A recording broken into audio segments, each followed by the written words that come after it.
The cell tower was the only connection between Mariupol and the outside world. It jutted from the squad offices of internet provider Kyivstar in the center of the industrial port city. Other companies had watched as the Russian onslaught had flattened their infrastructure. Kyivstar's own base stations had been kept online with backup power generators until Russia's ceaseless shelling had made it too dangerous to refill them. It came down to Kyivstar's tower. There was no electricity, so two Kyivstar engineers spent days and nights topping up the gasoline that powered the tower.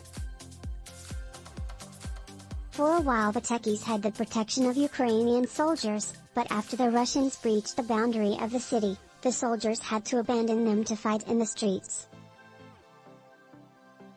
The engineers were left to protect the tower alone, which they did, risking their lives to keep it online and transmitting data.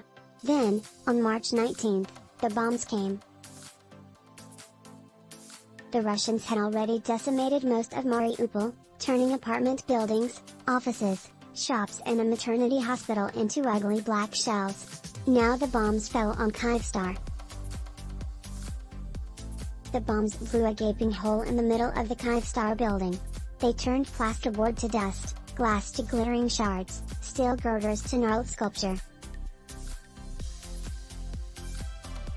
Insulation draped off ledges and stairwells like melted yellow flesh. The engineers hung on. For 2 more days, they fed the generators with gasoline.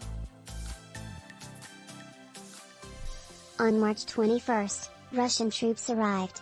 They killed the power to the tower, and that was the end to all communication into or out of Mariupol.